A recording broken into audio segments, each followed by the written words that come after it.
भगवान महाविष्णूच्या प्रांगणात आणि हा 3.5 दिवसाचा अखंड हरिनाम सोहळा माऊलीच्या पुण्यतिथीपर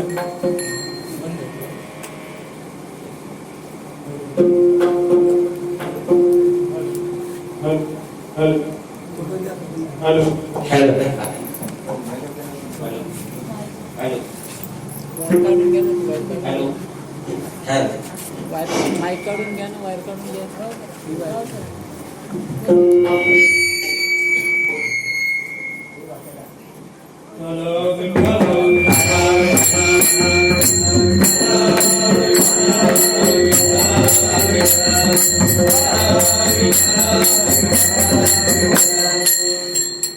आज या ठिकाणी क्षेत्रवासी गाव अंबरजे येथे आत्मोन्नती विश्वशांती अखिल भारतीय स्वानंद सद्गुरू सेवा भजन प्रेमी मंडळ, त्याचप्रमाणे ग्रामस्थ मंडळ अंबरजे आणि संपूर्ण परिसरातील साधक बांधव या सर्वांच्या सहकार्याने आणि हा आपला 3.5 दिवसाचा अखंड हरिनाम सोहळा माऊलीच्या पुण्य इत्यर्थ साजरा होत आहे. आजचा 3रा दिवस आहे. आपल्याला शंका असेलच, कारण आजची जी सध्याची जी सेवा होती ते शंकर महाराज शिंदे माल्ले मुरबाड यांची होती, पण ते काही कारणास्तव या वेळेत पोहोचू शकले नाही. म्हणून 9:05 ते कळवलं की आता तुम्ही काहीतरी व्यवस्था करा. 9:05 कळवल्यानंतर ही व्यवस्था आहे बरं का. असो, तेव्हा जसं होईल तसं करूया. कारण आले देवाजीच्या मना, आले देवाजीच्या मना, तेथे कोणाचे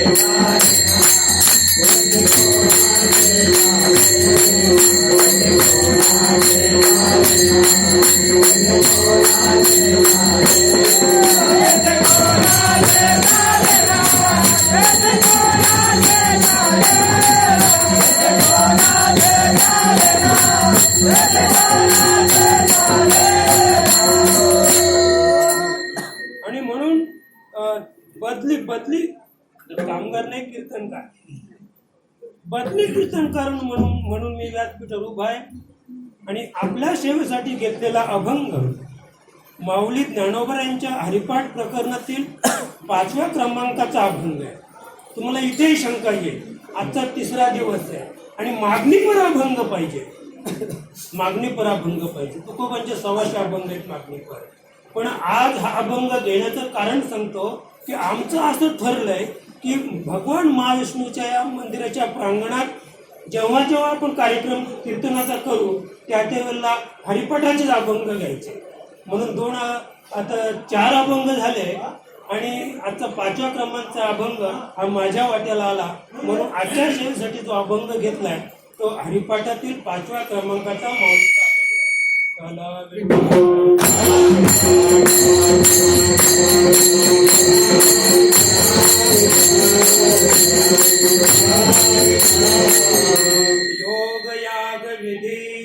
योग याग विधी केले लोये सिद्धी, वायाचे उपाधी दंभ धर्म, भावे विन देव न कळेनी संदेह, भावे विन देव न कळेनी संदेह, गुरु विनानुभव कैसा कळे, तपे विन दैवत तिथल्या विन प्राप्त, तपे विन दैवत तिथल्या विन प्राप्त, तुझे विन हित कोण सांगे, ज्ञानदेव सांगे दृष्टांताची मात, ज्ञानदेव सांगे दृष्टांताची मात, साधूच्या संगती तळवावे, हरिमुखे म्हणा पुण्याची गणना कोण, पांडुरंग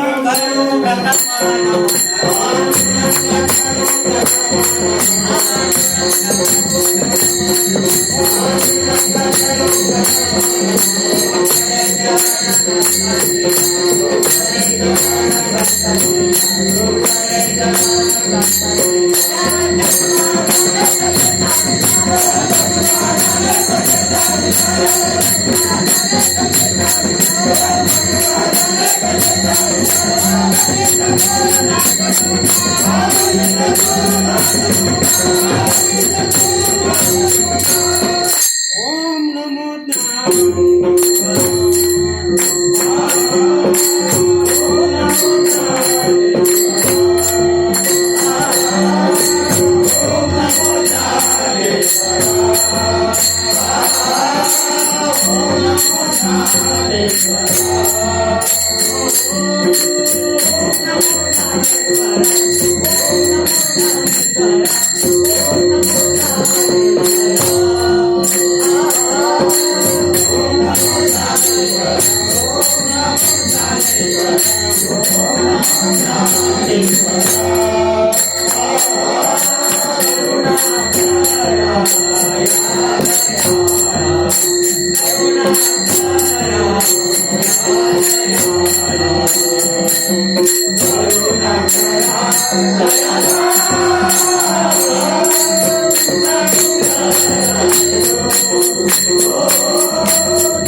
माझे वाणी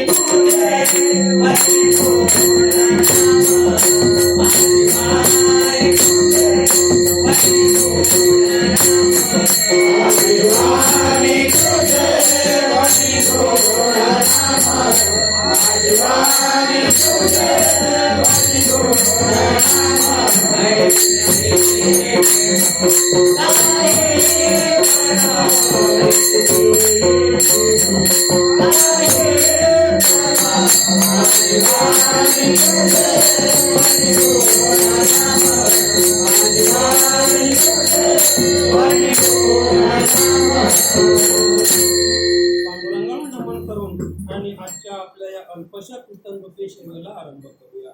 तत्प्रथम थोडक्यात सांगायचं म्हणजे करूया कीर्तन रामनारायण करूया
करू हे कीर्तन राम नारायण जनी जनार्दन ऐसे देखे जनतेत भगवंत पाहायचं आपल्याला.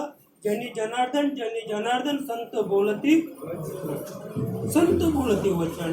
पण आम्ही सांगतो संत का बोलतात? हे वचन कुणाचं आहे? वेदाचं वचन आहे महाराज. संत जे बोलतात ते वेदाचं वचन बोलतात. अन्यथा आपण जर विचार केला तर गीतेमध्ये 9व्या अध्यायात भगवंत सांगतात नाही का की हे जग माझ्यापासून निर्माण झालं. या जगाचा कर्ता कोण आहे? या जगाचा कर्ता मी आहे. मी हे जग निर्माण केलं आणि मी त्या जगात आहे. म्हणजे जनार्दन मी त्या माझ्यापासून ते निर्माण झालं आणि मी त्या जगात आहे आणि जग माझ्यामध्ये आहे. लगेच थोडं पुढे जाऊन सांगतात की मी अर्जुना हे जग मी निर्माण केलंच नाही जग निर्माण. आणि मी जगात नाही, जनतेत मी नाही आणि माझ्यात जग नाही आणि मी सुद्धा जगात नाही आहे. जग माझ्यापासून झालं नाही असे सांगतात 9व्याच अध्याय. आणि तिथे सांगतात की हे जग माझ्यापासून झालं, मी जगामध्ये आहे, जग माझ्यामध्ये.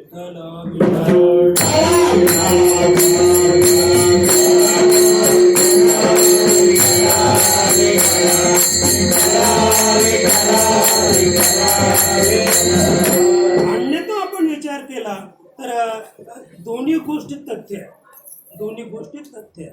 या ठिकाणी भगवंत सांगतात की जग माझ्यापासून झालं, माझ्यापासून नाही भगवंतापासूनच झालं, पण जरा लांबची दुरी आहे. मला काय सांगायचं की भगवंताने स्मृती भगवंताची झाली आणि भगवंताला स्फुरण झाल्यानंतर भगवंताने पहिल्यांदा काय केलं? ईश्वराची निर्मिती केली. लक्षात का? ईश्वर त्याला म्हणतात तो जो निर्गुण साकार आहे.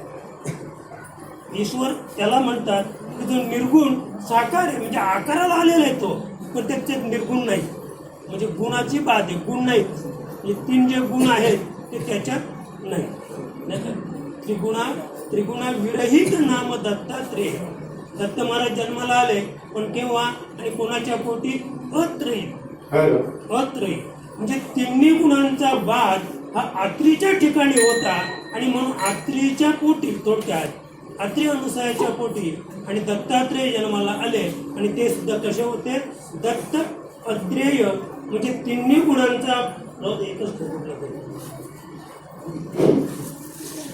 गुणांचा बाद ज्या ठिकाणी होतो आणि आता 3 गुणांचा बाद झालेला म्हणजे ईश्वर आहे.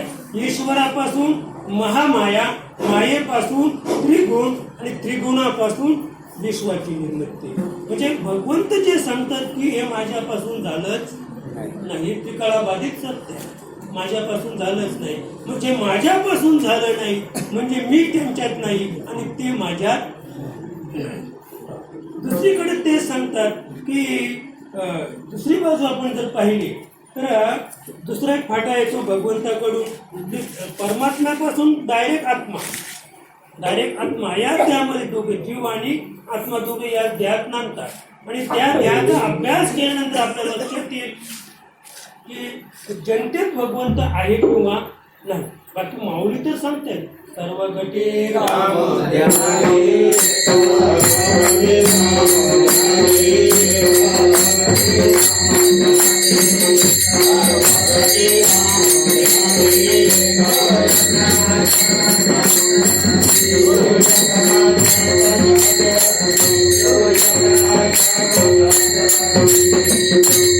सर्व घटी राम देहातीही एक सूर्य प्रकाशक सहस्ररश्मी.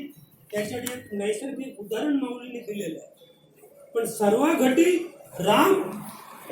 रामनारायण याचा अर्थ सांगतो महात्मा. राम म्हणजे रामाचे आचरण आणि हरीचे विचार घ्यायचे आपल्याला. आणि भगवान श्रीकृष्णाचे आचार, विचार आणि उच्चार. म्हणजे भगवान श्रीकृष्णाचा फक्त काय करायचा? उच्चार करायचा, त्याचं आचरण करायचं नाही किंवा भगवंताचे विचार सुद्धा घ्यायचे नाहीत. कारण भगवंताचे जे विचार आहेत ते कसे आहेत? नरात्वा कुंजर होतो. आपल्याला भाषी देवाचं ऐकलं ना महाराज, फार अवस्था कठीण आहे. नरात्वा कुंजर म्हणजे देवाचा फक्त म्हणजे भगवान श्रीकृष्णाचा उच्चार करायचा. आणि म्हणून हे जे कडवं आहे रामनारायण, याच्यात कृष्ण नाही, याच्यात कृष्ण घेतलाच नाही. का? राम म्हणजे प्रगल्भ, एक वचनी, एक बाणी, एक नेमी, एक पत्नी. राम म्हणजे प्रगल्भ असं. आणि नारायण हरी, नारायण म्हणजे काय? नारायण म्हणजे हरी, आणि हरी म्हणजे काय? तर जो अव्यक्त निराकार, असं अव्यक्त जो निराकार आहे त्याचे आपल्याला काय घ्यायचे? आचार, विचार आणि उच्चार. प्रभू रामाचा आचार, रामाने आचरण कसं केलं, राम समाजात कसा वागला, आणि विचार कोणाचे घ्यायचे? हरीचे विचार घ्यायचे. म्हणजे आचार आणि विचार या दोन गोष्टींचा विचार कीर्तनाच्या माध्यमातून आपल्याला पाहिजे.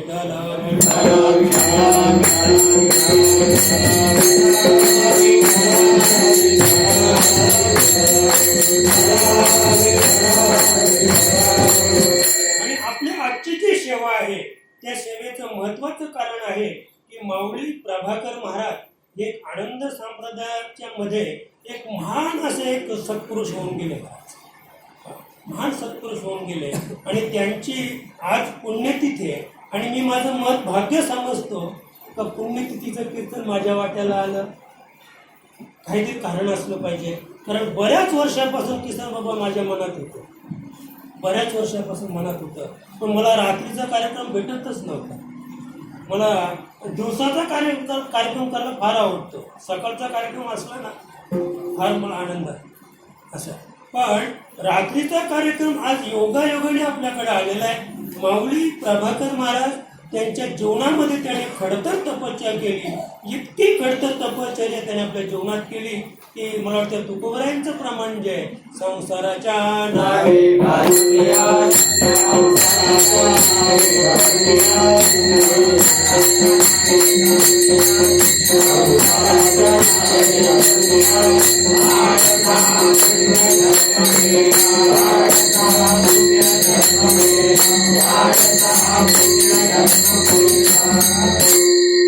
संसाराच्या नावे घालून शिंदे माऊली सांगायची की मी जेव्हा बीएमसीत कामाला लागलो तेव्हा त्यांना पगार होता फक्त 45 रुपये, फक्त 45 रुपये पगार होता.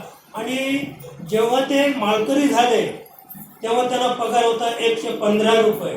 आणि 115 रुपये पगार जेव्हा त्यांना होता तेव्हा त्यांची माऊली केरोबा महाराज, त्या केरोबा महाराजांचं पत्र यायचं, म्हणजे 115 रुपयातून प्रत्येक महिन्याला 50 रुपये माऊलीला पाठवायचे. महाराज काय त्याग असेल.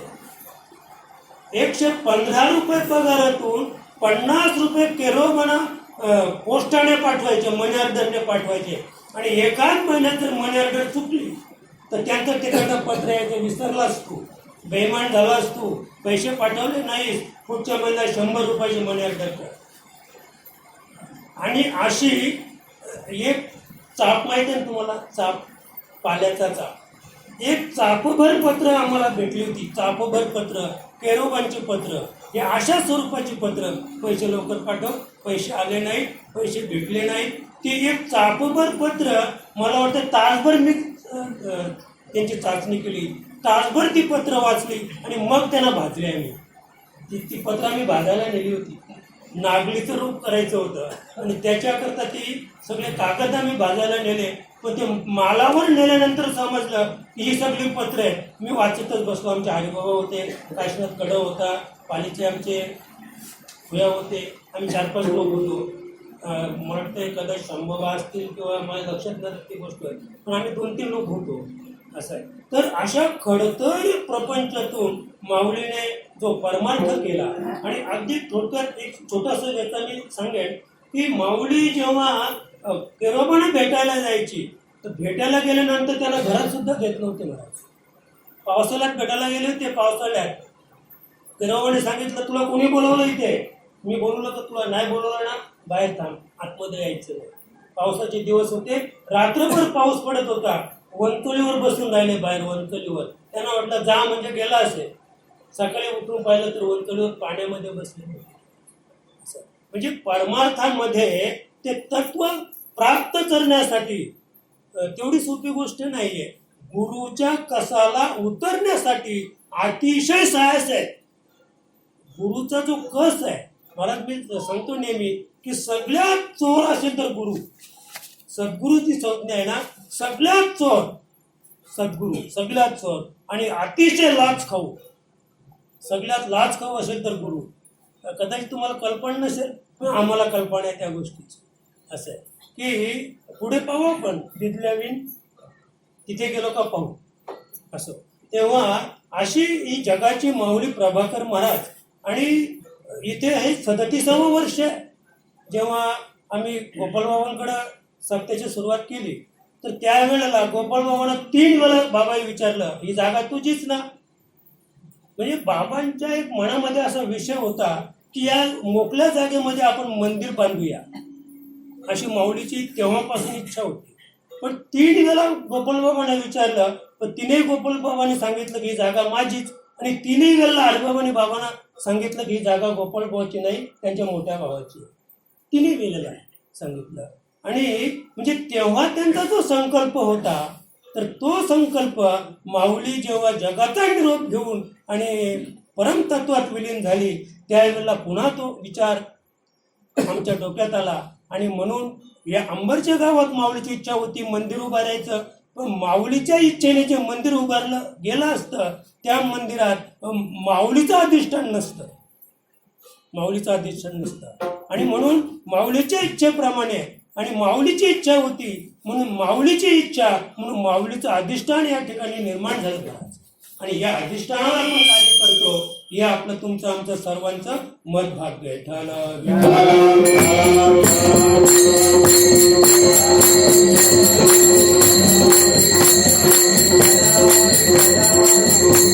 अगदी खऱ्याखोऱ्यात फिरून महाराज, आपण पाहिलं असेल इथं सर्वांना श्रुत आहे, प्रभाकर महाराज अंबरच्या मध्ये सगळ्यांना माहिती आहे. एका पायाने लंगडे होते महाराज, माऊली लंगडी होती एका पायाने.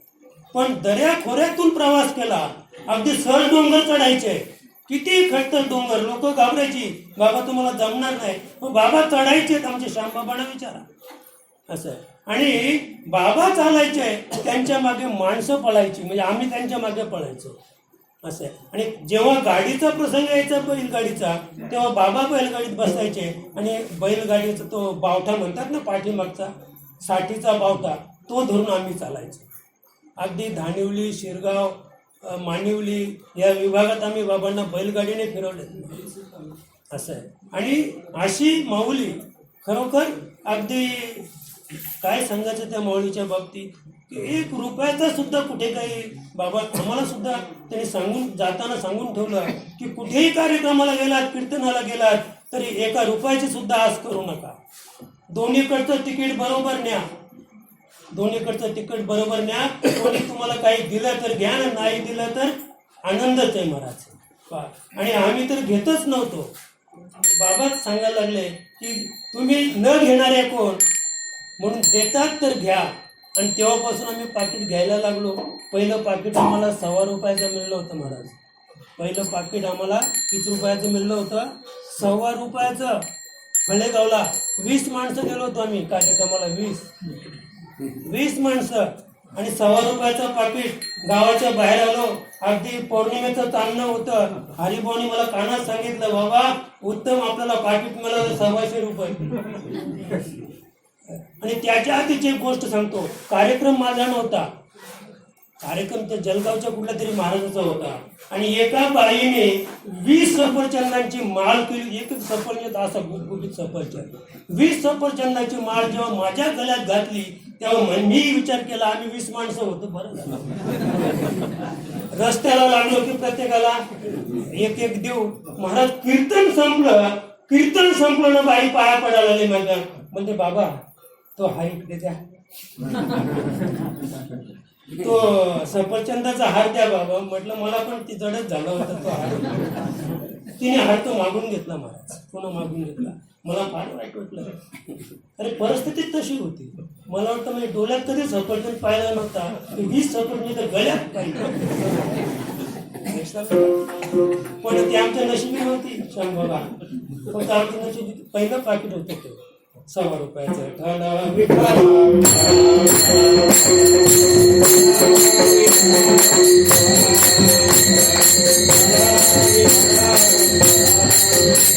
आणि म्हणून संतांकडून आपला आदर्श घ्यायचे बरं का, आदर्श घ्यायचे.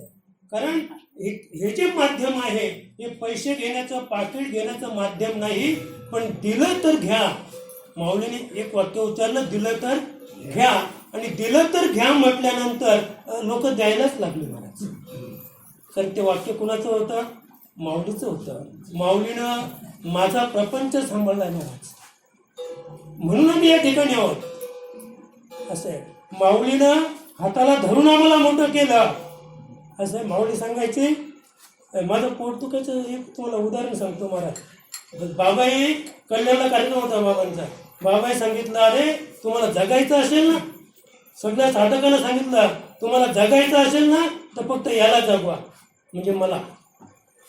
असं आहे. आणि एवढा माऊलीने माझ्यासाठी, पण बाबांना मी त्याच वेळेला शब्द दिला, माऊली माझ्यासाठी भीक मागू नका. आणि मला म्हणजे पोट कितीही दुखलं तरी ऑपरेशनचा प्रसंग येणार नाही. आणि आतापर्यंत प्रसंग आला नाही, पुढे काय सांगता येणार, पण आतापर्यंत प्रसंग आला नाही महाराज. आणि तेव्हाच मला वाटत होतं की आमची परंपरा आहे, आमची परंपरा आहे. आमच्या परंपरेत 50च्या पुढे कोणी नाही गेला. आणि मलाही वाटत होतं की कदाचित 50 ओलांडली तर जगेल, नाही तर मलाही वाटत होतं की 50च्या आतच आपला पण नंबर. तर आमचे वडील लवकर गेले, आमचे नाना लवकर गेले, आमचे नारायण बाबा पण लवकर गेले, त्यांचे वडील पण सगळे लवकरच गेले. म्हातारा सहसा कोणी झालंच नाही. आणि मलाही वाटत होतं की मी म्हातारा होणार नाही, पण आले देवाजीच्या.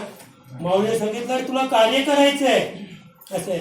एकदा मी शांबाबांना माहिती, एकदा बाबांना मी सांगितलं होतं की मला जायचं तुमच्या आधी.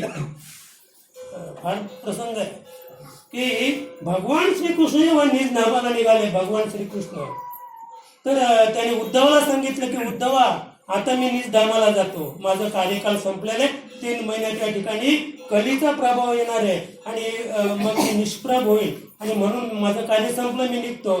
पण त्याला एवढं प्रेम त्याच्या ठिकाणी होतं उद्धवाचे, त्याने दोन्ही पाय धरले देवाचे आणि सांगितलं की देवा काही झालं तरी तुमचा वियोग मला सहन होणार नाही आणि मी तुम्हाला सोडणार नाही. एक तर मला घेऊन चला, नाही तर तुम्ही इथे थांबा. देवानं पाहिलं की आता प्रसंग बाक आहे आणि म्हणून त्याला तिथे काय केलं, अंतिम जे ज्ञान आहे त्या अंतिम ज्ञानाची प्राप्ती भगवंताने त्याला तिथे उद्धवाला करून दिली. आणि उद्धवाच्या समोर भगवंत निर्धामाला गेले आणि उद्धव प्रेमाने फक्त पाहत राहिले, सोडले पाय त्याचे.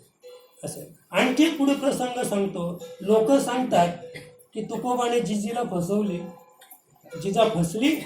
अरे जिने आयुष्यभर म्हणजे पती हाच परमेश्वर अशी जिची धारणा होती महाराज. लोक सांगतात की फार खटाल होती ती, फार कठोर होती. तुकोबाला शिव्या द्यायची, तुकोबाला शिव्या देत नव्हती. शिव्या कोणाला देत होती? तिचा अधिकार काय होता? पती परमेश्वर. अरे 3-3 दिवस भुकेची राहायची, 3-3 दिवस तुकोबांचा शोध घ्यायची रानावनात, आणि तुकोबांना घास भरवल्याशिवाय ते तुकोब असते ते काय खात होते का? अहो त्यांना भरवायला लागायचं, भरवल्यावर समजायचं की खायचंय म्हणून. ते स्थितीत नव्हते, विधी स्थितीत होते. जिजाबाई त्यांना घास भरवायची आणि मग जिजाबाईने तुकोबांना घास भरवला की ते डोळे उघडायचे आणि मग ते जिजाईला सांगायचे का तू पण 2 घास खा. मग त्यांना समजायचं का तुम्ही पण खाल्लं पाहिजे, अशी जिजाबाई. पण तुकोबा जेव्हा जायला निघाले, तुकोबा जेव्हा जायला निघाले, केव्हा गेले तुकोबा? माघ फाल्गुन वद्य द्वितीया, फाल्गुन वद्य द्वितीया. आणि द्वादशीला सांगतो तुम्हाला, फाल्गुन शुद्ध द्वादशी, त्या द्वादशीला तुकोबारायाने जिजाईला पूर्णबोध केला. पूर्णबोध द्वादशीला केला आणि फक्त 4 दिवसात तुकोबाराया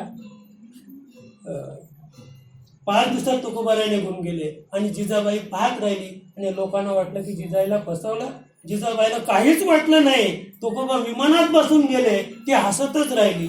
लोक विचार करायला नवरा गेला तरी हसते, तर ते हसेलच ना ती. कारण हसण्याचं म्हणजे हसत राहण्याचं वर्म तिला तुकोबाने द्वादशीला सांगितलं, फाल्गुनमध्ये द्वादशीला. आणि फाल्गुन वद्य गीतेला तुकोबाराने गेले ठल विठ्ठल.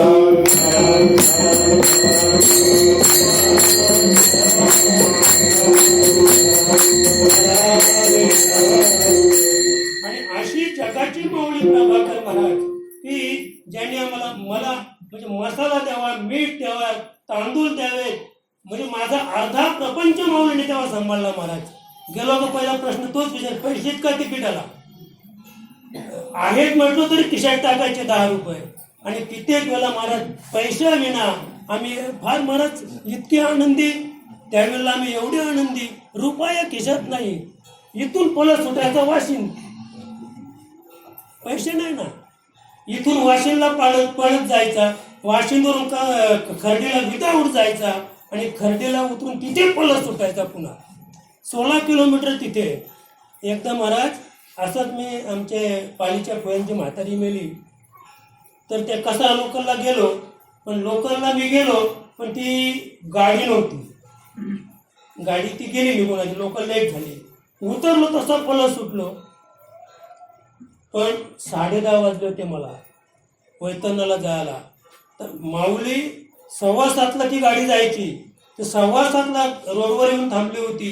10:30 वाजले, मी तिथे गेलो. म्हणे मला माहीत होतं तू येशीलच, मला माहीत होतं तू येशीलच. म्हणजे 10:30 वाजले ते रोडवर बसले होते माझी वाट बघत. असं आहे म्हणजे अशी माऊली. आणि त्या माऊलीच्या आज आपण पखाखाली आहोत. ते ज्ञान त्यांनी जे प्राप्त केलं महाराज आदिशक्ती शांतामाईपासून, आणि ते ज्ञान तुमच्या आमच्यापर्यंत माऊलीने पोचवलेलं आहे. आणि त्या माऊलीची आज 25वी पुण्यतिथी आहे. आणि उद्या हीच पुण्यतिथी आपल्याला वाशिमला साजरी करायची आहे. उद्या संध्याकाळी इकडनं आपण गेल्यानंतर तिथे 6 ते 8 किंवा 7 ते 9 असं कीर्तन होईल. उद्या कोणाचं होईल ती निश्चित नाही, पण उद्या तिथे कीर्तन करून नंतर आपापल्या घरी आपल्याला जायचंय. म्हणजे अशी जगाची माऊली प्रभाकर महाराज आणि त्यांच्या पुण्यतिथी. त्यानिमित्त मजपामराची अल्पशी सेवा आणि सेवेसाठी घेतलेला अभंग माऊली ज्ञानोबा यांच्या हरिपाठ प्रकरणातील 5व्या क्रमांकाचा अभंग आहे. प्रस्तुत अभंगातून माऊली ज्ञानोबा या अखिल जनतेला तत्व म्हणजे काय आहे त्याचं सुंदर उलगडा करून सांगतात. योग याग विधी येणे नोहे सिद्धी, वायाची उपाधी दंभ धर्म, भावे विन देव न कळे संदेह, गुरु विनानुभव कैसा कळे. माऊली या अगदी थोडक्यात आपण पाहूया की योग याग विधी येणे नोहे सिद्धी. तर माऊलीचा आपण जर विचार करायचा झाला, माऊली ज्ञानोबा राया अगदी म्हणजे गोविंद पंत कुलकर्णी यांचे सुपुत्र विठ्ठल पंत. आणि विठ्ठल पंत हे म्हणजे वैराग्यशील होते आणि ते फिरत फिरत फिरत फिरत आळंदीला आले. आणि इकडे सिद्धोपंतांची मुलगी रुक्मिणी, बरं का, आळंदी हे गाव पुण्यभूमी ठाव, दैवताचे नाव सिद्धेश्वर. सिद्धेश्वराचं मंदिर आळंदीमध्ये अनादी काळाचं आहे, अनादी काळाचे. आधी तिथे सिद्धेश्वराचं मंदिर होतं आणि त्यांची सेवा करणारे सिद्धोपंत होते. आणि जेव्हा त्या ठिकाणी विठ्ठलपंत आले आणि विठ्ठलपंतांना त्यांनी एकूण संन्यासी आहे म्हणून आपल्या घरी नेले. थोडक्यात सांगतो मी. घरी नेल्यानंतर त्याच दिवशी आणि सिद्धोपंतांना स्वप्न पडलं की हे जे विठ्ठलपंत आहेत त्यांना आपली रुक्मिणी देऊ करी. त्यांनी आपलं मनोगत सांगितलं, मी थोडक्यात सांगतो. पण विठ्ठलपंताने सांगितलं की जे स्वप्न किंवा तुम्हाला जर भगवंताने दृष्टांत दिला पांडुरंगरायाने, तर तो दृष्टांत मलाही द्यायला पाहिजे, तो मलाही द्यायला पाहिजे. मग त्याने सांगितलं आजचा दिवस थांबा. तर त्याही दिवशी त्यांनी मुक्काम केला दुसऱ्या दिवशी तिथेच. आणि दुसऱ्या दिवशी पांडुरंगाने त्याला सांगितलं की तू त्या रुक्मिणीचा अंगीकार कर. आणि म्हणून तो विवाह जमून आला. बरं का, जमून आला विवाह. आणि मग पुढे थोडक्यात सांगतो, विठ्ठलपंतांनी संन्यास वगैरे घेतला. पुन्हा गुरुच्या आज्ञेवरून पुन्हा ते प्रपंचामध्ये आले, ग्रहस्थाश्रमी झाले. पुन्हा समाजाने काय केलं, त्यांना 4 मुलं झाली. हे सुद्धा काहीतरी आहे का, काहीतरी संकेतच होते ना. पुन्हा म्हणजे संन्यासाश्रम सोडून ग्रहस्थाश्रमात येणं. आणि त्यांच्याच पोटी म्हणजे निवृत्तीनाथ महाराज सदाशिवाचा अवतार, माऊली ज्ञानोबराया महाविष्णूचा अवतार, ब्रह्माचा अवतार सोपानदेव आणि आदिशक्ती मुक्ताबाई. ही 4 भावंड त्यांच्या पोटी जन्माला आली. आणि समाजाने त्यांना वालीस टाकले. ध्यांत प्रायचित त्याला घ्यावं लागलं. आणि ध्यांत प्रायचित घेतल्यानंतर त्यांनी जेव्हा ध्यांत प्रायचित घ्यायचं ठरवलं त्यावेळेला निवृत्तीदाराने नाही सांगितलं, कोणाला सांभाळ करायला सांगितलं. म्हणजे 2 नंबरचे जे मूळ होतं म्हणजे माऊली ज्ञानोबराया, त्या ज्ञानोबरायानं उठवलं. रुक्मिणी मातेने सांगितलं की ज्ञान्या यांचा सांभाळ कर, ही लहान आहे, यांचा सांभाळ कर. आणि असे माऊली ज्ञानोबराया 16 वर्षी त्याने ज्ञानेश्वरी लिहिली, अमृत अनुभव लिहिला, चांगदेव 65 आणि हरिपाठ 29 अभंगाचा हरिपाठ लिहिला माऊलीने. 29 अभंगाचा. पहिला अभंग आहे देवाचे द्वारी आणि शेवटचा अभंग आहे कोणाचे घर हा देह, आत्माराम त्याचा.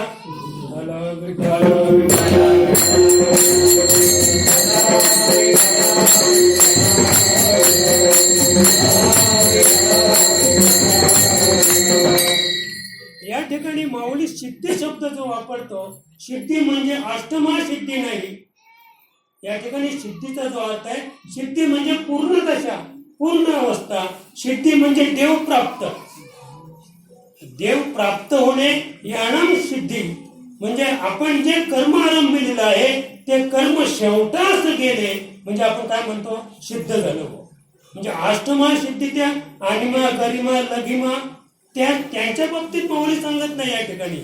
तर ती सिद्धी प्राप्त करायची असेल तर माऊली अभंगाच्या पहिल्या चालू योग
याग विधी.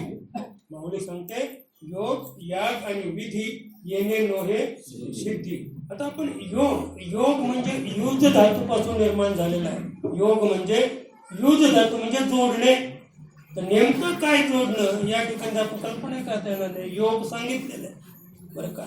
योग म्हणजे जोडणे किंवा योग म्हणजे उत्तम स्थिती. असा योग जुळून आला. म्हणजे थोडक्यात की 18 पेक्षा अधिक गुण जमले.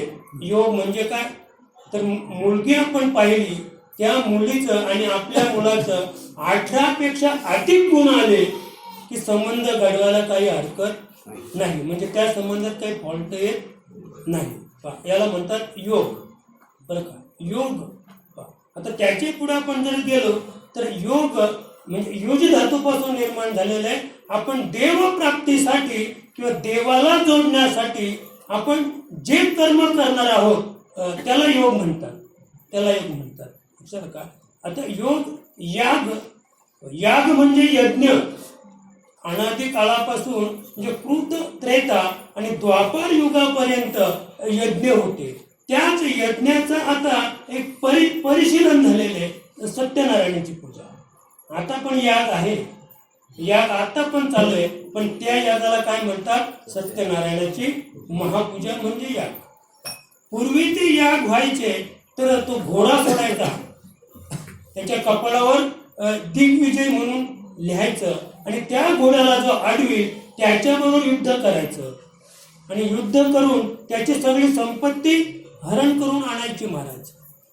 आणि अर्जुनाला थोडासा अहंकार झाला होता महाराज. कसला? मी धनुर्धर आहे, जेणे संग्रामे हरुजंतीला निवत कवचाचा टाओ फेडला आणि पोवाडा तोवा केला. म्हणजे गंधर्वाला हरवलं महाराज. गायनामध्ये गंधर्वापेक्षा श्रेष्ठ सामान्य नव्हते अर्जुन महाराज. इतके उत्तम ते कलाकार होते महाराज. ते धनुर्धर होते. भगवान शंकराला त्याने नामोहरण केलं. आणि तो जो अहंकार होता, 11 अक्षौहिणी सैन्य मारले नाही का, आणि तो अहंकार घालवण्यासाठी मग धर्माच्या ठिकाणी थोडीशी एक भीती निर्माण झाली, भय झालं, भय की आता आपण एवढं पाप केल्यानंतर आता हे राज्य भोगायचं म्हणजे हे शोषण आहे. हे अनेक जीवांचं काय केलेलं आहे? शोषण आहे. म्हणून धर्मराजाला झोपच लागेना. देवाला बोलवून घेतलं, डॉक्टर सांगतो. आणि मग त्याने सांगितलं देवा मला झोपच लागत नाही, मग काय करायचं? मग देवाने सांगितलं की आता आपल्याला याग करावा लागेल, यज्ञ करावा लागेल. आणि मग यज्ञ करायचं ठरलं आणि घोडाही तयार झाला. भीम, अर्जुन, नकुल, सहदेव सगळी मंडळी अगदी. आता मी जास्त नाही सांगत, फार मागे जर गेलो तर त्याचं जे वर्म आहे जैमिनी आश्वमेधमध्ये सुंदर वर्णन आहे. जैमिनी आश्वमेध नावाचा जो ग्रंथ आहे त्या ग्रंथामध्ये काही नियमावली आहे आणि त्या नियमावलीचं पालन करून त्याचं पारायण करायचं आहे. तर त्याच्यात जेव्हा आमचे अर्जुन महाराज जेव्हा निघाले दिग्विजयासाठी, तर आता पण तुम्हाला माहीत नसतील ते राजे, यवनश्व, चंद्राश्व असे महान महान राजे, धर्मशील राजे त्यावेळेला होऊन गेले की त्याने अर्जुनाला नामोहरण केलं, अर्जुनाला नामोहरण केलं. आणि काही राजे तर असे होऊन गेले की भगवंताला पण पराजित केलं महाराज. भगवंताला पाय पडायला लावलं, भगवंताला. असे राजे होऊन गेले. आणि ते होते कोण? त्यांचेच भक्त होते, भगवान श्रीकृष्णाचे भक्त. पण तरी सुद्धा त्यांच्याबरोबर युद्ध करायचे आणि ते युद्ध करून भगवंत पराजित व्हायचे. आणि भगवंत पराजित होण्याचं कारण सांगतो की हे अर्जुनाला कळलं पाहिजे की हे राजे किती श्रेष्ठ आहे की जे भगवान श्रीकृष्ण सुद्धा पराजित करू शकतात. अन्यथा देवाला कुणीच पराजित करू शकत नाही. पण देव कुठे टेकतो? देवाला कोणी पराजित केला? भक्ताने. असं भक्ताच्या ठिकाणी देव लहान होतो, भक्ताला देव मोठेपणा देतो. भक्ताला देव कधीच त्याचा अपमान किंवा हरण करू शकत नाहीये. म्हणून देवाने तिथे काय घेतली? माघार घेतली. मला एवढंच सांगायचं आहे की त्यांनी जो त्या ठिकाणी याग केला, यज्ञ केला, तर एक ब्राह्मण, थोडक्यात सांगतो की 2 होता आणि एक त्यांचा मुलगा होता. तर ती 15 दिवस उपवासी होती महाराज, 15 दिवस तो ब्राह्मण. आणि तो कुठेतरी भिक्षाटनाला गेला, त्याला भिक्षा मिळाली म्हणजे 3 भाकरी मिळाल्या, फक्त 3 भाकरी भिक्षा मिळाली साधारण 15 दिवसात. आणि घरी आल्यानंतर त्याला आनंद झाला, आता मी एक खाईन, माझी पत्नी एक खाईल, माझा मुलगा एक खाईल आणि आता आम्ही कसे जगू, म्हणजे थोडक्यात जगण्याचा उपाय. आणि एवढ्यात त्या ठिकाणी आणि कोणाला एक अतिथी त्या ठिकाणी आला. आणि अतिथी म्हणजे थोडक्यात ते भगवंतच होते सत्व हरण करायला.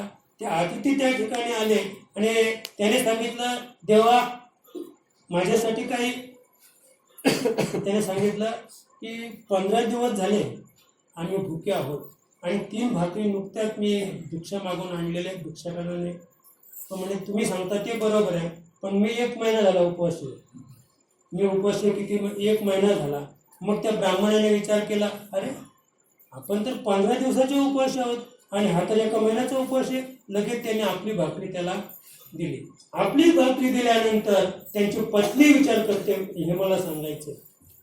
त्याने सांगितलं तुम्ही खाऊन घ्या, पण ती पत्नी विचार करते की आपले पतिराज ज्या अर्थी उपवासी आहेत त्या अर्थी मी सुद्धा भाकर खाणार नाही. मग त्या पत्नीने पण ती भाकर त्या ब्राह्मणाला दिली आणि मुलगा पण तो तसाच होता.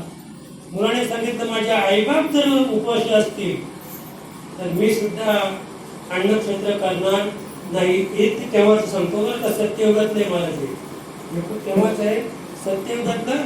तेव्हा अशी सुपुत्र जन्माला येत होती की आईबाप उपाशी आहेत तर मी सुद्धा अन्नक्षेत्र करणार नाही. तिघांनी 3 भाकरी त्या ब्राह्मणाला दिल्या. ब्राह्मण जेवून तृप्त झाला आणि तो निघून गेल्यानंतर तिथे काय आलं मुंगूस आलं. ज्या ठिकाणी त्या ब्राह्मणाने जेवण केलं तिथे मुंगूस आलं आणि मुंगूस आल्यानंतर त्याच्या थोडी अंगाला खाज आली म्हणून तो लोळला. तो लोळल्यानंतर त्याचं अर्ध अंग सोन्याचं झालं. अर्ध अंग सोन्याचं झालं. पण अर्ध अंग सोन्याचं झाल्यानंतर त्याने त्या ब्राह्मणाला विचारलं की अरे म्हणे अर्ध अंगामध्ये अर्ध कधी सोन्याचं होईल. म्हणजे आता हे अर्धांग सोन्याचं करायचं असेल तर पांडवांनी त्या ठिकाणी अश्वमेध यज्ञाची नियुक्ती केलेली आहे. त्या यज्ञात जातो आणि तिथे लोळ म्हणजे अर्ध राहिलेलं तिथे तुझं काय होईल पूर्णतेला जाईल. त्या ठिकाणी आलेले थोडक्यात सांगतो मी. यज्ञ संपुष्टात आलेलं आहे. यज्ञ संपुष्टात आलेले आहे. पात्र पडलेले आहेत. महाभोजन चालू आहे. ते मुंगूस त्या ठिकाणी आला आणि त्या तिथे काय केलं त्याने लोळून घेतलं. लोळून घेतल्यानंतर त्याचं अर्ध अंग सोन्याचं झालं नाही. त्याने सांगितलं तुमचा अपुराच राहिला. यज्ञ तुमचा कधीच सिद्धीस गेलेला नाही. योग याग विधी. विधी म्हणजे मंत्रविधी. विधी म्हणजे मंत्रविधी. आता तुम्ही पाहिलं. आता आम्ही गेलो होतो कुठे त्र्यंबकेश्वरला गेलो होतो. मी पाहुणा होतो त्यांच्याबरोबर. म्हणजे त्या ठिकाणी 10,000 ब्राह्मण दररोज कमी पडतात. काल सर्प नागबलीच्या विधीसाठी 10,000 ब्राह्मण दररोज 10 ब्राह्मण कमी पडतात. एक ब्राह्मण 4-4, 5-5 नागबलीचे कार्य करतो. एवढ्या 4-4 माळ्याच्या बिल्डिंगी त्यांनी बांधल्या महाराज. असं आहे. योग याग विधी म्हणजे मंत्रविधी. येणे नोहे सिद्धी. वायाची उपाधी दंभ धर्म. माऊली म्हणजे थोडक्यात की 12व्या शतकामध्ये अंधश्रद्धा निर्मूलन समितीचे ते अध्यक्ष होते. अंधश्रद्धा निर्मूलन समितीचे ते अध्यक्ष होते. तेव्हा सांगितलं त्याने योग याग विधी येणे नोहे वायाची उपाधी दंभ धर्म. आणि म्हणून योग याग आणि विधी जसं आपण किती याग केलं तरी त्याच्यात आपला देव प्राप्त होणार नाही. योगात देव प्राप्त होणार नाही. आणि विधी म्हणजे मंत्रोच्चाराने देव कधीच प्राप्त होणार नाही. फक्त आपल्या मनाची तात्पुरती शांती होईल. बाकी कार्यसिद्धी जायला असं नाही. कारण माऊलीने शरा मारलेले आहे. योग याग विधी येणे नोहे वायाची उपाधी. हे काय आहे उपाधी. आपण लावून घेतलेली उपाधी आहे आणि ब्राह्मणाने लावलेली उपाधी आहे. एरवी तुकोबांचं प्रमाण आपण पाहिलं. उपाधी वेगळे तुम्ही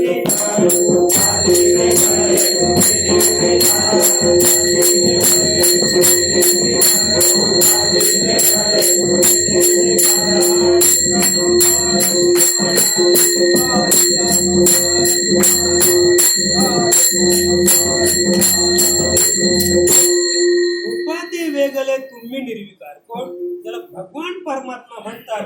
तो कसा आहे उपाधी वेगळा आहे. जो उपाधी वेगळा जो निर्विकार आहे त्याला आपण उपाधीनं भेटायला गेलो, योगाने गेलो, यागाने जर प्राप्त करायला गेलो किंवा मंत्रविधीने प्राप्त करायला गेलो तर ती काय होईल? उपाधी आहे. आणि उपाधी वेगळे तुम्ही निर्विकार. भगवंत तर उपाधीपासून वेगळा आहे, म्हणजे तो उपाधीमध्ये प्राप्त होणारा नाहीये. आणि म्हणून माऊली सांगते. त्याच्या पुढे आपण जर गेलो तर तुकोबराया सुद्धा परत मंडळीला सांगितलं की अंधश्रद्धा निर्मूलन समितीचे 15व्या शतकात पण तुकोबराया अध्यक्ष होते. ते पण अध्यक्ष होते महाराज. त्यांनी सुद्धा सांगितलं कीर्ती दोंडा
सज्जनांना आपण शरण गेलो, संतांना शरण गेलो तर तुम्हाला देव प्राप्त होईल.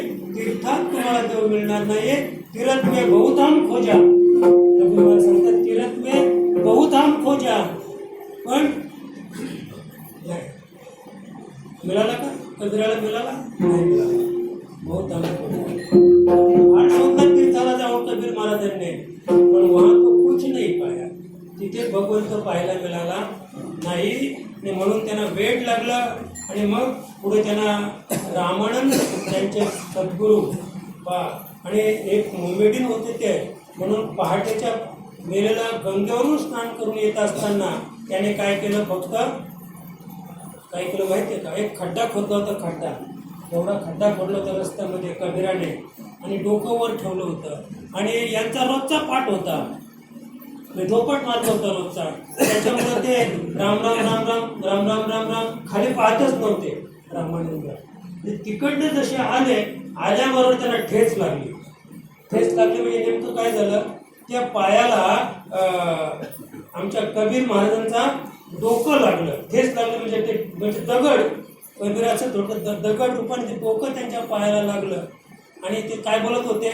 राम राम राम राम राम राम. तोच मंत्र कबीराने घेतला महाराज. तोच मंत्र कबीराने घेतला. आणि कबीर धन्य झाले दोहे गाता. दोहे म्हणजे काय? त्यांचा एकच दोहा होता, राम राम हमारा काम करे हम बैठे आराम. म्हणजे एवढं तत्व कबीरांना प्राप्त झालं. तेच तत्व तुकोबांना प्राप्त झालं. आणि तेच तत्व माऊली सांगते की असा जो भगवंत आहे तो भगवंत निर्गुण निराकार आहे, उपाधी वेगळा आहे. तो प्राप्त करायचा असेल तर योग याग विधी याचेही तो प्राप्त होणार नाही. तो प्राप्त करायचा असेल तर त्याच्यासाठी दुसऱ्याकडे ते उपाय सांगतात.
शंका घेऊ निसंदेह कुठली शंका घेऊ नका का तर संशयवने घोर अनेक नाही पाप घोर विनाशाची वाघोर प्राणी अशी निसंदेह कोणत्याच प्रकारचा एका जनार्दनी संशय सांडून दृढ धरी म्हणी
करायचा, तो राज्य करायचा, युद्ध करायचा, पण कसा होता विदेश स्थितीत. आणखी ते जाऊ दे तेव्हाच, पण आता अगदी अलीकडचं सांगतो, 15व्या शतकात नाथ महाराज होऊन गेले, त्यांचे गुरु जनार्दन पंत, ते पण युद्ध करायचे, त्यांना 2 पत्न्या होत्या, त्यांच्यापेक्षा सुरू होत्या.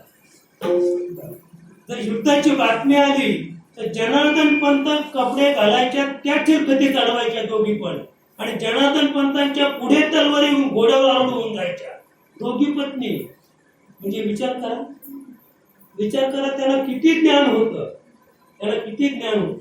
त्या आध्यात्मिक क्षेत्रात होत्या महाराज. असं मला फक्त एवढंच सांगायचं आहे की म्हणजे विधेय स्थितीत सुद्धा आपण हे करू शकतो. विधेय स्थितीत करायचं आपला रोजचा विषय आहे की मुक्तीवरील भक्ती आपल्याला करायची आहे.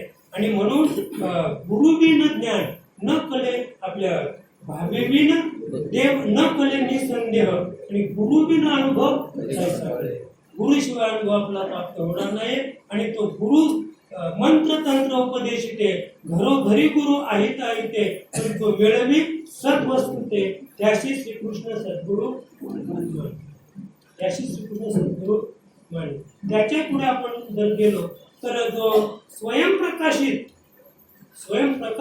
म्हणजे जो आपल्या तो स्वतः स्वयंप्रकाशित आहे आणि दुसरा सुद्धा प्रकाशमान करतो, त्याला गुरु म्हणतात. अनुभव सोपा नाहीये.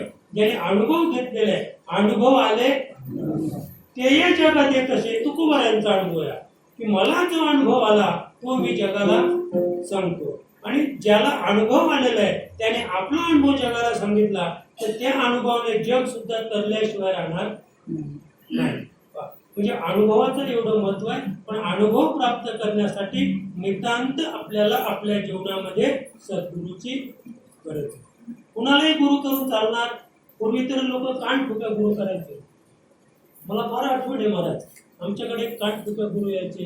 कदाचित बाकीच्या मंडळाला माहीत असेल, त्याचे नाव होते भीमा बाबा कानठुक्या गुरु. म्हणजे ज्या शिष्याकडे यायचे ना, का म्हटलं आज काय म्हणजे कोळंबे आणून ठेवल्यात. म्हणजे गुरुला कोळंबे आणायच्या, मासे गुरुला. म्हणजे गुरु कसं म्हणजे कान फुक्या. म्हणजे तो काय सांगत नव्हता महाराज, कान फुकून घ्यायचा.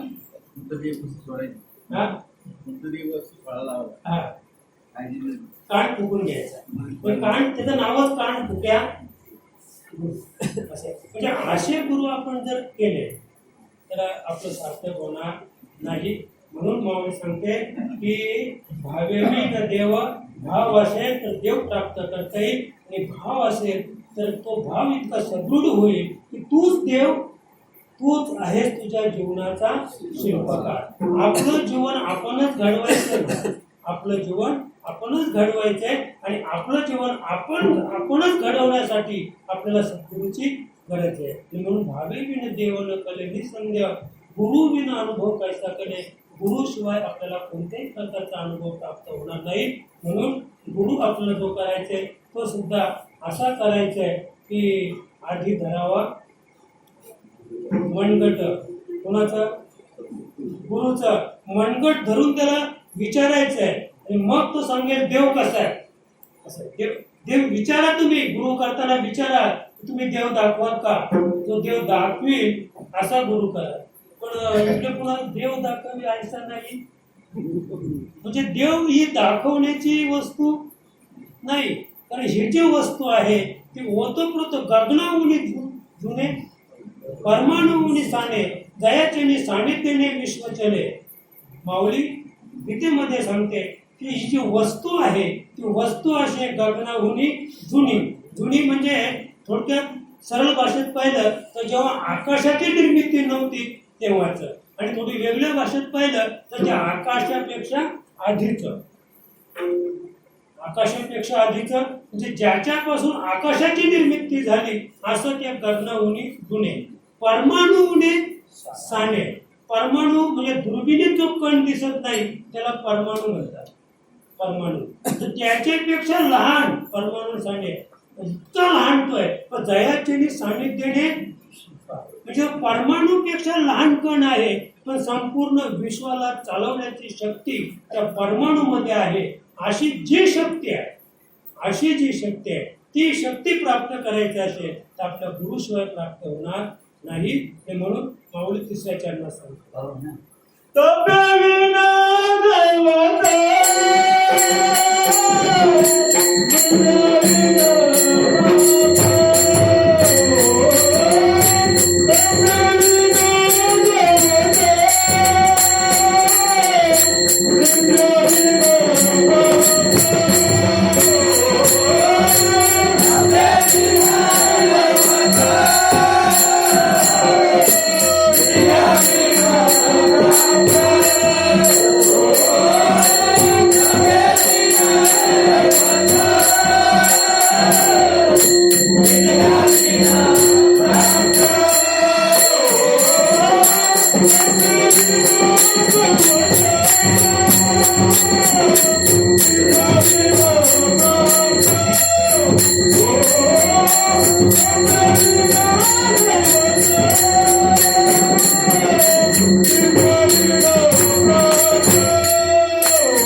तपेविन दैवत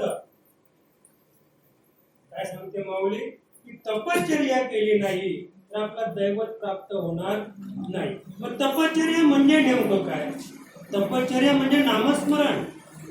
काहीच बैसुनी करा एकचित्त. तपश्चर्या म्हणजे न लगती सायास जावे वनांतरा सुखे येतो घरात असं काहीतरी करायचं आपण. तपेविन दैवत अशी तपश्चर्या करायची.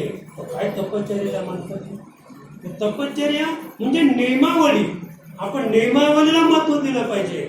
आपल्याला आपल्या माऊलीने जे काही सांगितलंय ते नियमाने आपण चाललो, ते नियमाने वागलो तर तो नियम म्हणजे तप. माऊलीने आपल्याला जे नियमावली दिलेले आहे ते नियमावलीचं आचरण करणं म्हणजेच तपश्चर्या. तपेविन दैवत. तुम्ही माऊलीने दिलेल्या बोधाचं योग्य आचरण केलं नाही तर विन दैवत तुम्हाला ते दैवत प्राप्त होणार नाही. बरं ते जे दैवत आहे दिसल्या विन प्राप्त म्हणजे न देता प्राप्त असं नाही. दिल्याशिवाय प्राप्त नाही. द्यावं लागतं त्याच्यासाठी. द्यावं लागतं. थोरला देव भागवत सुंदर वर्णन आहे. थोरला देव लाचुंगा पूर्ण तो न भेटे जीव घेतल्या विन आणि घेतल्याच्या आपण गर्भवास सोशी. सुंदर वर्णन आहे भागवतामध्ये की थोरला देव लाचुंगा पूर्ण. जो मोठा देव आहे म्हणजे सगळ्या विश्वाचा जो बाप आहे तो बटू वामन. मला काय सांगायचंय? त्या बटू वामनानं काय केलं? तुका म्हणे बली आणि जीव दिला पाया तली. त्या बटू वामनाने 3 पावलं जमीन मागितली. कोणाकडं मागितली? बळीराजाकडं. आणि बळीराजा आणि त्याचे गुरु शुक्राचार्य त्या ठिकाणी शुक्राचार्य होते. जेव्हा 3 पावलं दान मागितली त्याने लगेच सांगितलं की अरे बळी थांब म्हणे, हा सामान्य नाहीये, हा जगाचा राप आहे, त्रैलोक्याचा धनी आहे. तू त्याला हो म्हणू नको. 3 पावलं दान द्यायला हो म्हणू नको. पण ते सांगितलं की मी दानशूर आहे, मी बळी आहे. मी कसं आहे?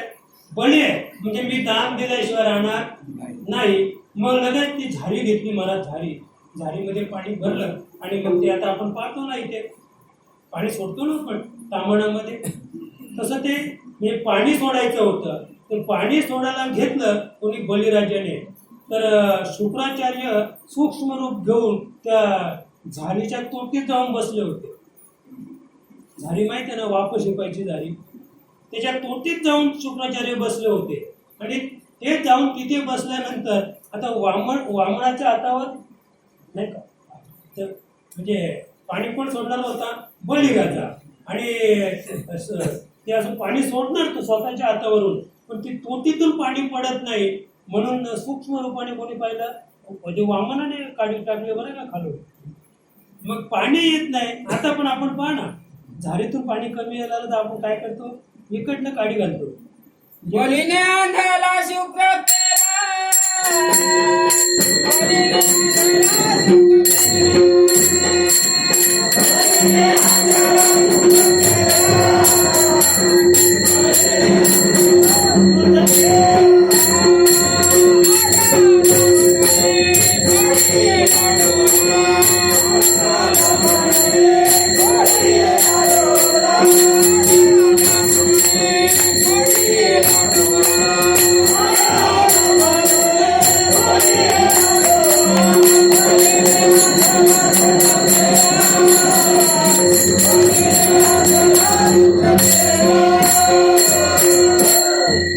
आडवा म्हणून काय केलं, त्याचा डोळा फुटला महाराज, आणि मग ते पाणी बाहेर आलं.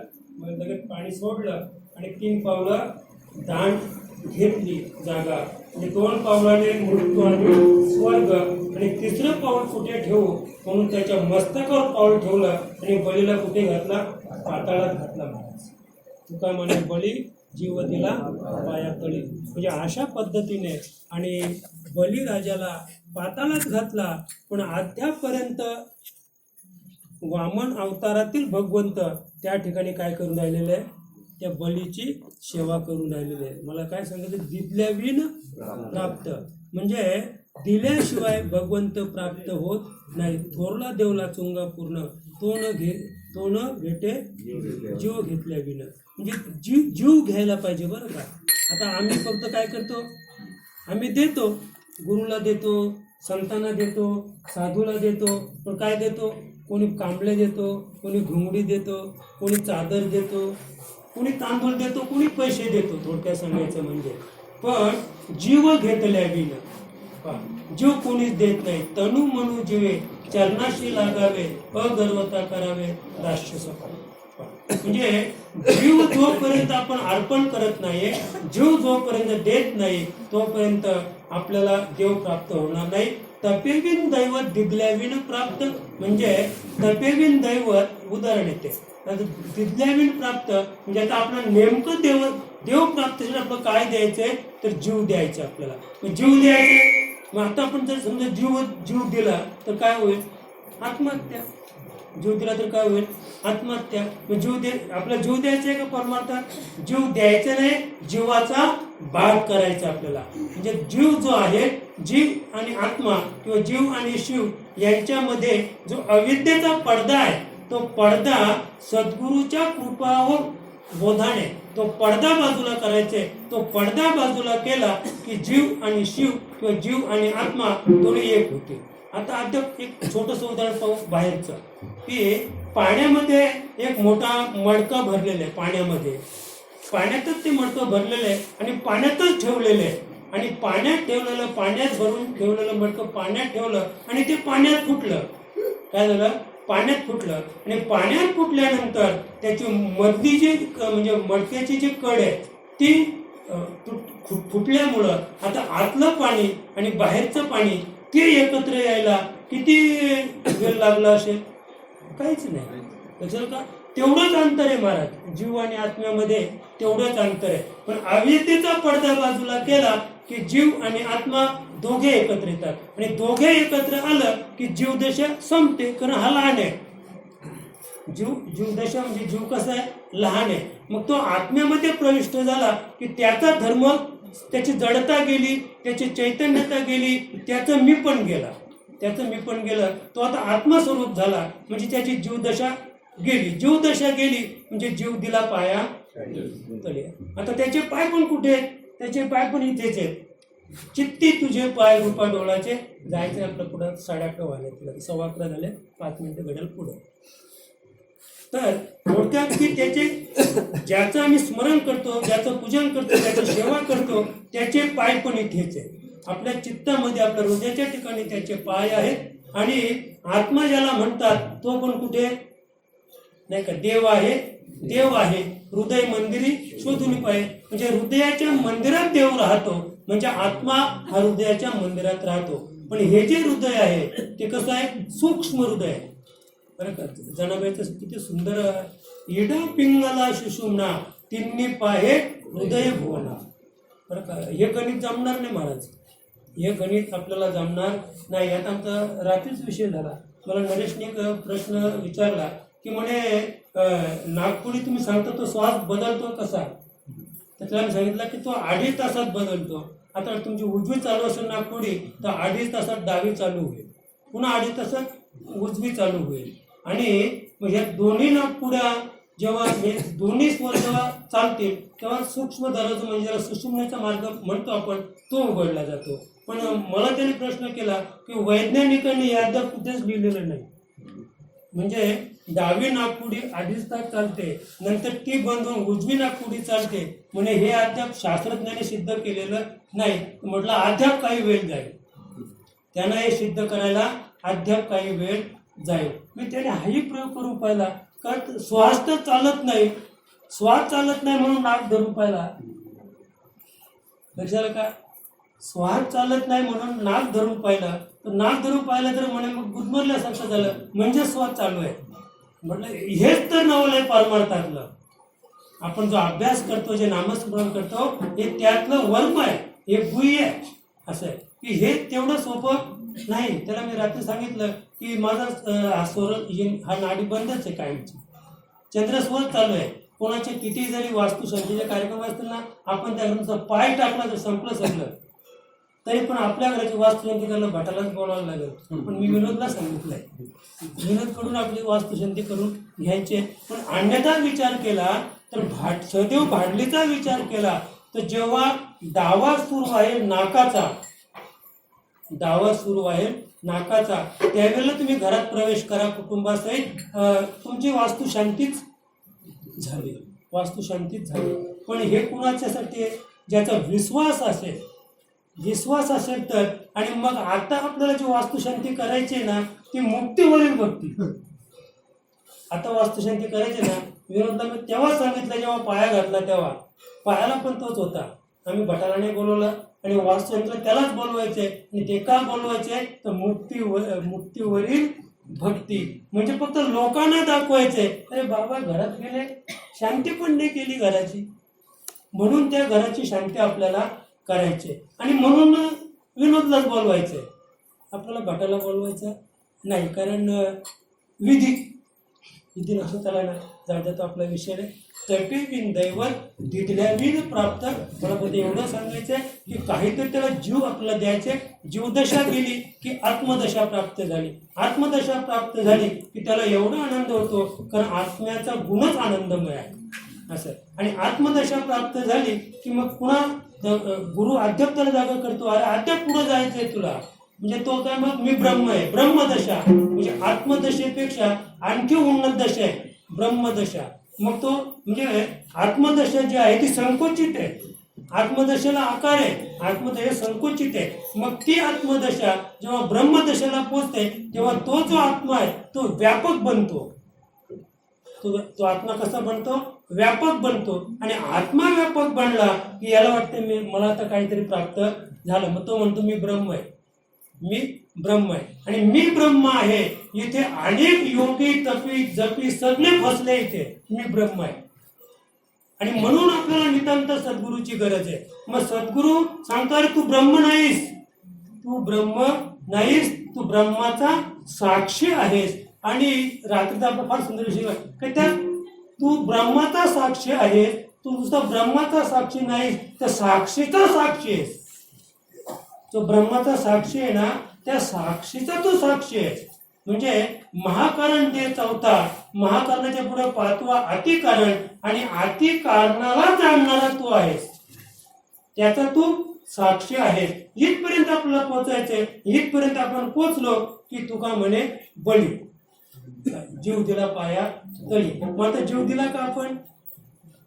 जीव दिला का? जीवाची दशा संपली फक्त. आता उलट आम्ही इतके प्रफुल्लित आहोत, इतके ताजे आहोत की देवभाव हरपला तुझं पाहता विठ्ठला. पांडुरंगाला पाहिल्यामुळं, देवाची भेट झाल्यामुळं आता माझा काय झालं, देवभाव हरपला. म्हणजे मी देव आहे ह्याची, या भूमिकेवर ज्या भूमिकेवर आम्ही होतो की मी देव आहे, हा मीच त्याचा काय झालेला आहे, मीचा बात झालेला आहे. आणि मीचा बात झाल्यामुळं त्याला खऱ्या देवाची ओळख झालेली आहे. आणि म्हणून माऊली शेवटच्या चरणात सांगण्यापूर्वी एकदा भजन करूया. विठोबा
ज्ञानदेव सांगे दृष्टांताची मात म्हणजे ना,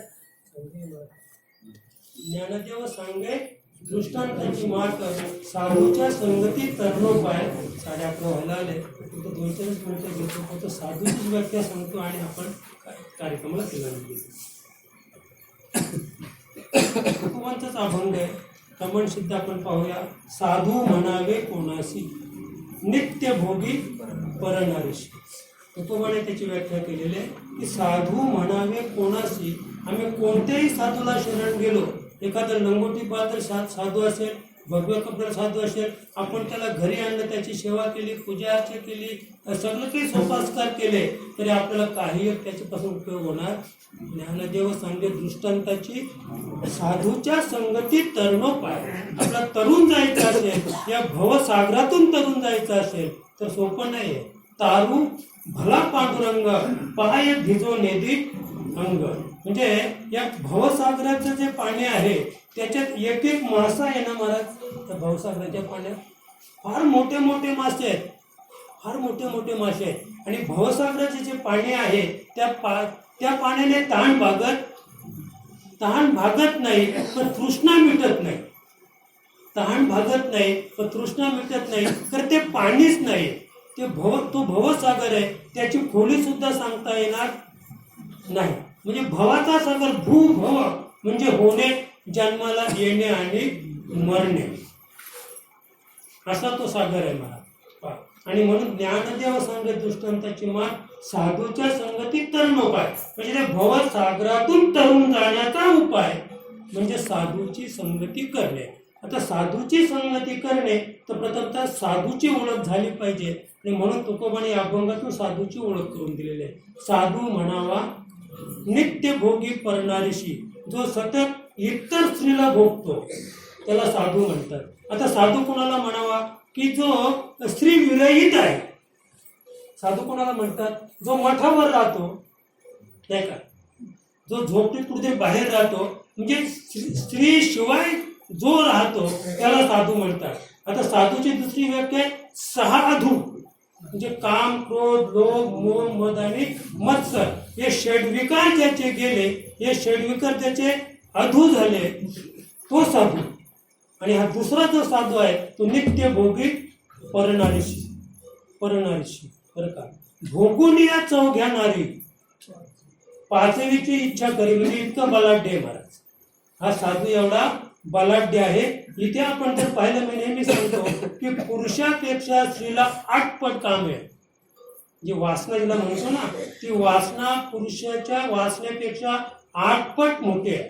म्हणजे स्त्रीची कामिक वासना कोणता पुरुष कधीच पूर्ण करू शकत नाही, शेवटपर्यंत ती अपुरी राहील.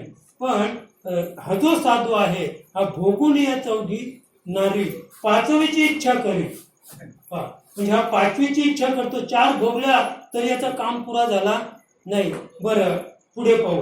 5वीशी भोगू गेला, तिच्या पोटी सामावला. इथे वर्म आहे. 5वीशी भोगू गेला, तिच्या पोटी सामावला. म्हणजे 4 भोगल्या आणि 5वीला भोगायला गेला, तो भोगण्याआधीच तो तिच्याच पोटाला आला. काय झाला? तिच्या पोटी सामावला. तुका म्हणे साधू भला आणि जन्म मरण नाही त्याला. पण तो जो साधू आहे त्याला कधीच जन्म मरण नाही. आणि मग तुकोबांचा अजून एक अभंग आहे बरं का. तुका म्हणे कांते आयसे न बोलावे, शरणच जावे पांडुरंगा. तुझ्या माझ्या चौघ्या बहिणी नांदती माझी कर्मरेषा उडावली. म्हणजे तुकोबांची जी पत्नी आहे, हा म्हणजे असं नाही बरं का. कांता म्हणजे शरीर, कांता म्हणजे शरीर. तुकोबांची कांता म्हणजे हे शरीर, म्हणजे स्थूल शरीर. हे स्थूल शरीर सांगतंय माझ्या चौघ्या बहिणी नांदती सुखाच्या. म्हणजे याच्या ज्या 4 जणी आहेत त्या सुखाने नांदतात. तुम्ही सांगा आता याच्यात जो सूक्ष्ममध्ये त्याला काय काम आहे? काय करतो तो? काहीच करत नाही, फक्त बसून खातो, आयतं खातो बसून. त्याच्या पुढे कारण ते तोही काही करत नाही. बरं, महाकरण काय करतो का? नाही, हे काहीच करत नाही. म्हणून ती सांगते माझ्या चौघ्या बहिणी नांदती सुखाच्या नंतर काही न करता त्याला खायला मिळतंय आणि माझी कर्मरेषा ओढावली. माझी अवस्था फार कठीण आहे, मला केल्याशिवाय खायला मिळत नाही. तर तुकोबा विनंती करतात, तुका म्हणे कांते आयशेनं बोलावे. अरे म्हणजे हे कसं आहे? हे शरीर दुःखाचे कोठार, रोगाचे भांडार, नाही अपवित्र शरीर आयुष्य. हे असं अपवित्र शरीर आहे, मग याला अपवित्र नाही म्हणायचं. तुका म्हणे कांते आयुष्य न बोलावे. असं नको बोलू तू, शरणाची जावे पांडुरंगा. तू या स्थूल ध्याने पांडुरंगाला शरण जा, तुझं सोनं होईल, तुझं सोनं होईल. आणि अशा साधूला आपण शरण जायचंय. अशा साधूला आपण जर शरण गेलो तर निश्चित तरण्याचा उपाय आहे. तो साधू आपल्याला सांगेल. बोलता बोलता बरंच काही बोललो आणि आज तुम्ही सर्व मंडळी, आज काही तुमचं समाधान झालं नसेल तर प्रत्येकाचं येण्याचं उद्दिष्ट होतं. शंकर महाराज शिंदे त्यांचं कीर्तन म्हटलं की बोलायचंच नाही, नाही का, इतक्याला सगळं मंदिर त्यांनी दानानं काढलं असतं, असं त्यांचं कीर्तन. आणि म्हणून आपण त्यांचं कीर्तन या ठिकाणी आयोजित केलं होतं. पण काही कारणास्तव ते येऊ शकले नाही. 9:05 ते घोटीमध्ये तिथे कुठेतरी कशात अडकले होते, ट्रॅफिकमध्ये अडकले होते.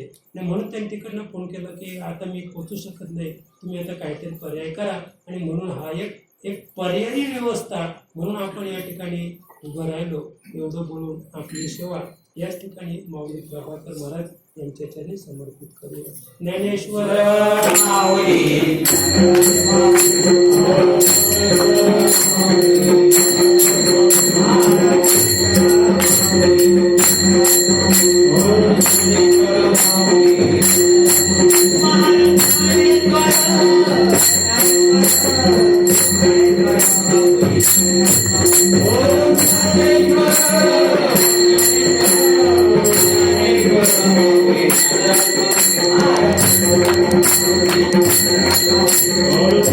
All